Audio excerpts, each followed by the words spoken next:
Hello dear students, आज हम करने जा रहे हैं क्लास 9 मैथमेटिक्स का chapter number 6 lines and angles. चलिए इस चैप्टर के बारे में देखते हैं। पहले इंट्रोडक्शन में सबसे पहले टर्म आती है कि पॉइंट क्या होता है। तो देखिए पॉइंट क्या है। जैसे मेरे पास मार्कर है तो इससे मैं एक डॉट जैसी जो शेप बन रही है उसको क्या बोलते हैं, पॉइंट। पॉइंट के बाद हमारी नेक्स्ट जो टर्म आती है वो होती है लाइन सेगमेंट। तो लाइन सेगमेंट क्या होती है, मान लीजिए हमारे पास कोई पॉइंट ए है और ये कोई पॉइंट बी है। इन दोनों पॉइंट को अगर हम मिला देते हैं तो हमारे पास जो शेप बनती है उसको बोलते हैं लाइन सेगमेंट। और लाइन सेगमेंट को कई बार शो करने का तरीका होता है, जैसे मान लीजिए ए बी लाइन सेगमेंट है तो इसके ऊपर ये लाइन सेगमेंट के बाद हमारी नेक्स्ट टर्म आती है रे। अब रे क्या है, मान लीजिए कि हमारा जो लाइन सेगमेंट था ए बी,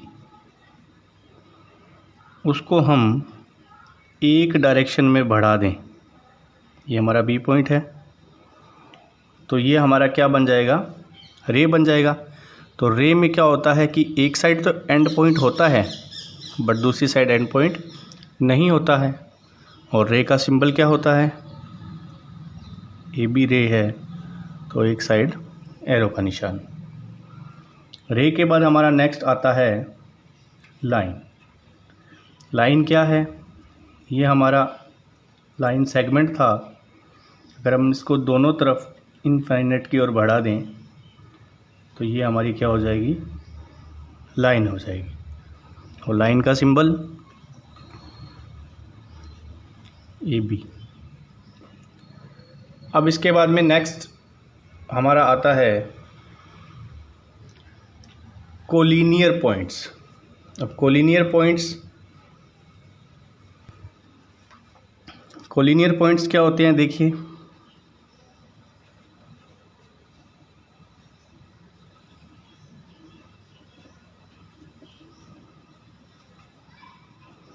मान लीजिए हमारे पास कोई भी पॉइंट्स थे।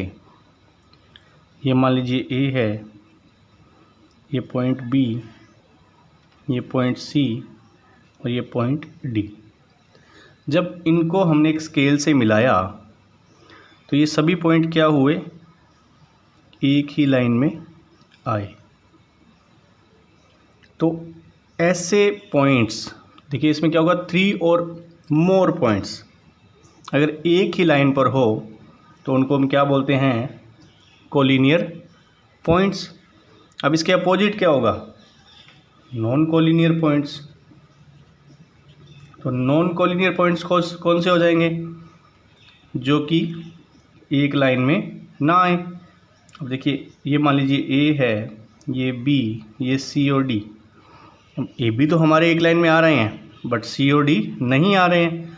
तो हमने कहा था 3 और मोर देन 3 पॉइंट्स अगर एक लाइन में आते हैं तो उनको हम क्या बोलते हैं, कोलिनियर पॉइंट्स बोलते हैं। और अगर एक लाइन में नहीं आते तो उनको क्या बोलते हैं, नॉन कोलिनियर पॉइंट्स बोलते हैं।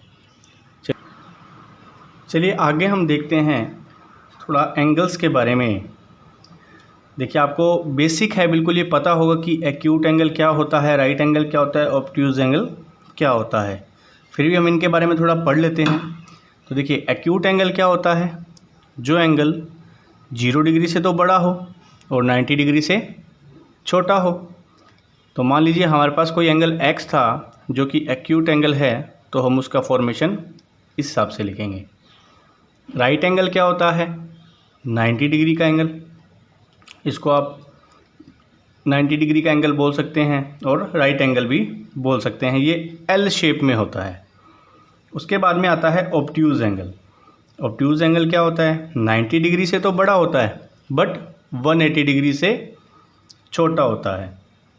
अब क्या हो कि अगर ये ऑब्ट्यूज एंगल को हम बढ़ाते रहें और इसकी वैल्यू आ जाए 180 डिग्री, तो अगर ऑब्ट्यूज एंगल की वैल्यू को हम क्रॉस करके 180 डिग्री की वैल्यू पर आ जाते हैं तो तब हम इसको ऑब्ट्यूज एंगल तो नहीं कहेंगे।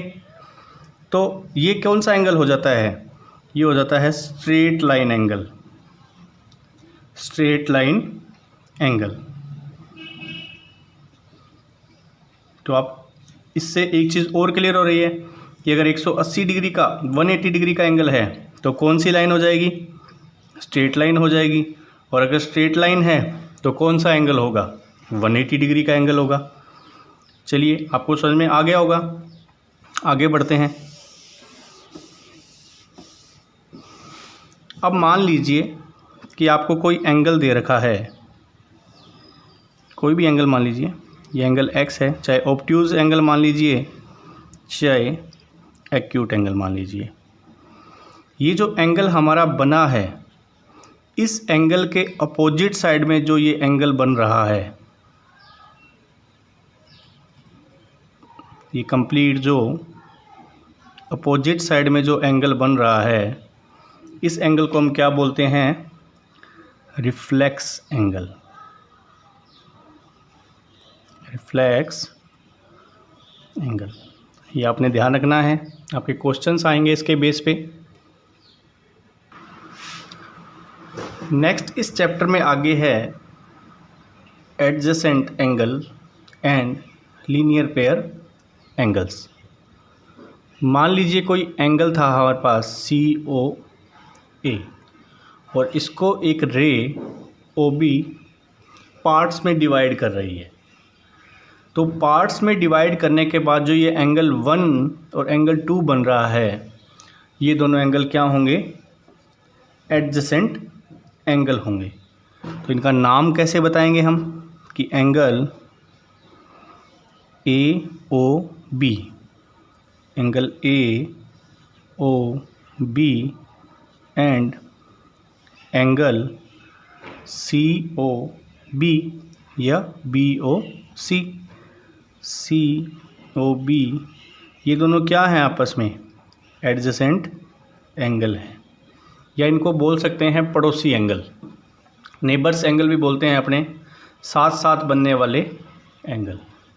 अब लीनियर पेयर एंगल्स कौन से होते हैं, हमने आपको बताया था कि मान लीजिए AOB एक स्ट्रेट लाइन है, तो इसको मान लीजिए एक रे OC पार्ट में डिवाइड कर रही है, तो दोनों ओर बनने वाले एंगल कौन से होंगे, लीनियर पेयर होंगे।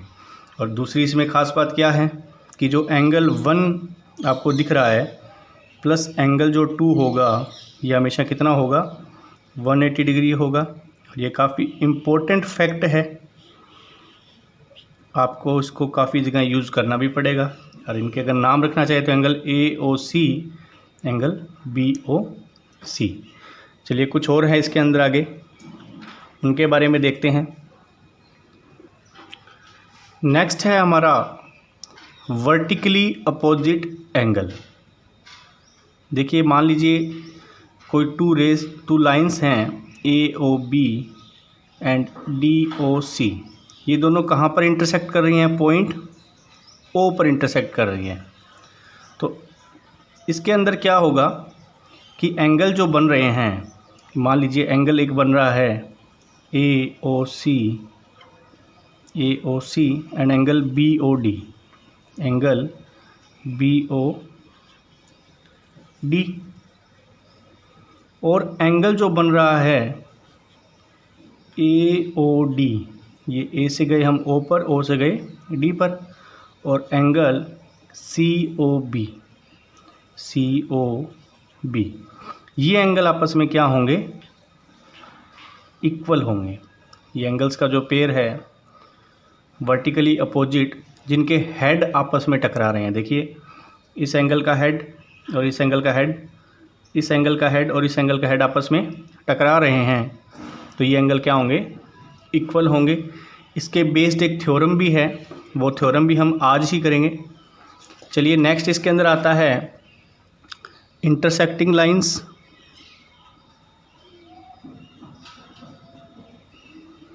इंटरसेक्टिंग लाइंस कौन सी होती हैं, देखिए इंटरसेक्टिंग लाइंस ही तो हैं AOB एंड COD। और नॉन इंटरसेक्टिंग लाइंस कौन सी हो जाएंगी, जो कि कभी इंटरसेक्ट नहीं करती हैं, इनको हम कॉमन लैंग्वेज में क्या बोलते हैं, पैरेलल लाइंस भी बोलते हैं। चलिए आगे बढ़ते हैं। चलिए नेक्स्ट आपको एक थ्योरम दे रखी है, थ्योरम 6.1 है, if two lines intersect each other then the opposite angles are equal. तो देखिए ए ओ बी, हम इसका पूरा नाम ले लेते हैं लाइन का, A O B and C O D, ये दोनों लाइंस क्या कर रही हैं, एक दूसरे को इंटरसेक्ट कर रही हैं। तो इनके अपोजिट एंगल्स हमें पता है कि इक्वल होते हैं, बट क्यों होते हैं हम इसको प्रूफ करेंगे। तो ये वाला एंगल इस वाले एंगल के और ये वाला एंगल इस वाले एंगल के। तो देखिए angle A O D equal होगा बी ओ सी के और angle A O C equal होगा एंगल बी ओ डी के। तो इसको करना कैसे होता है वो देखिए। सबसे पहले हमें दिया गया है क्या, given two intersecting lines A B and C D. अब टू प्रूव, हमें प्रूव करना क्या है कि एंगल ये और ये इक्वल हैं और ये वाला एंगल इक्वल है। तो देखिए हम इसको प्रूफ करेंगे कैसे। अब देखिए कि इसके अंदर हमें क्या चीज़ पता है, हमें पता है कि टू स्ट्रेट लाइंस दी हुई हैं। तो सबसे पहले तो हमारे पास स्ट्रेट लाइन की जितनी भी प्रॉपर्टीज़ हैं वो हमें पता होनी चाहिए। मान लीजिए ए बी एक स्ट्रेट लाइन है, तो स्ट्रेट लाइन की प्रॉपर्टी क्या होगी कि मान लीजिए, मैं इसको थोड़ा पार्ट कर देता हूँ, ये मान लीजिए हमारी ए बी लाइन है, दिख रही है आपको, ये इसका पॉइंट ओ था, इस ओ से एक रे जा रही थी ओ डी। तो ये वाला एंगल और ये वाला एंगल बन रहे हैं ओ पॉइंट पे। तो इन दोनों एंगल का सम कितना होगा, 180 होगा, क्योंकि हमें स्ट्रेट लाइन की प्रॉपर्टी से पता है। अब देखिए इसी ए बी लाइन की अगर हम बात करें तो इसके नीचे क्या जा रहा है, ये रे जा रही है ओ सी। तो अब ओ सी रे जा रही है, तो अब देखिए इसमें क्या होगा, ये वाला एंगल और ये वाला एंगल हो जाएगा। बट हमें क्या करना है कि अगर हम एक साइड वाली रे ले रहे हैं तो हमें क्या करना पड़ेगा, एक ऐसा एंगल देखना पड़ेगा जो दोनों में कॉमन आए। तो चलिए स्टार्ट करते हैं। हम सबसे पहले क्या करेंगे, here A O B is a straight line, A O B एक स्ट्रेट लाइन है, तो देयरफॉर इससे क्या हो जाएगा, angle A O D plus angle B O D, ये कितने हो जाएंगे, 180 डिग्री का होगा इनका सम। ये मान लीजिए हमारी इक्वेशन फर्स्ट है, और ये 180 डिग्री क्यों होगा, मैंने आपको बताया कि लीनियर पेयर हैं ये। आप चाहो तो लिख भी सकते हो यहाँ पे कि लीनियर पेयर ऑफ एंगल्स। अब मान लीजिए कि जो हमारी सी ओ डी भी एक स्ट्रेट लाइन है, also C O D is a straight line. तो स्ट्रेट लाइन है तो यहाँ भी वही प्रॉपर्टी यूज में आएगी, देयरफॉर एंगल ए ओ सी।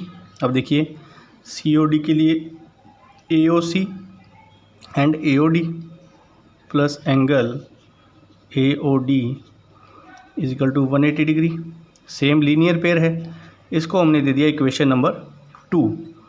अब देखिए इसमें भी ए ओ डी आ रहा है और इसमें भी ए ओ डी आ रहा है, तो क्या कर सकते हैं हम, from equation 1 and 2, from equation 1 and 2। अब देखिए इन दोनों एंगल का सम भी 180 डिग्री के बराबर आ रहा है, इन दोनों एंगल का सम भी 180 डिग्री के बराबर आ रहा है। इसका मतलब क्या हुआ, ये दोनों और ये दोनों एंगल आपस में इक्वल हैं।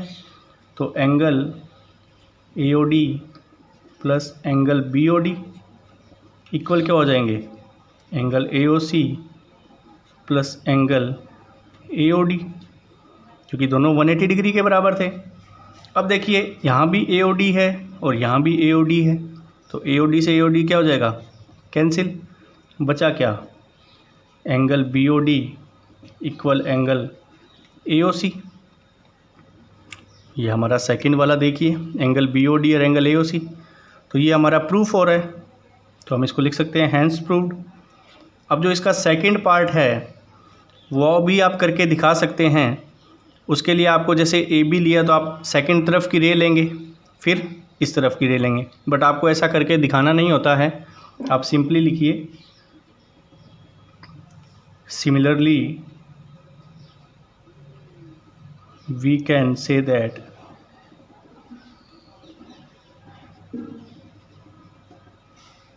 Angle AOD equal BOC।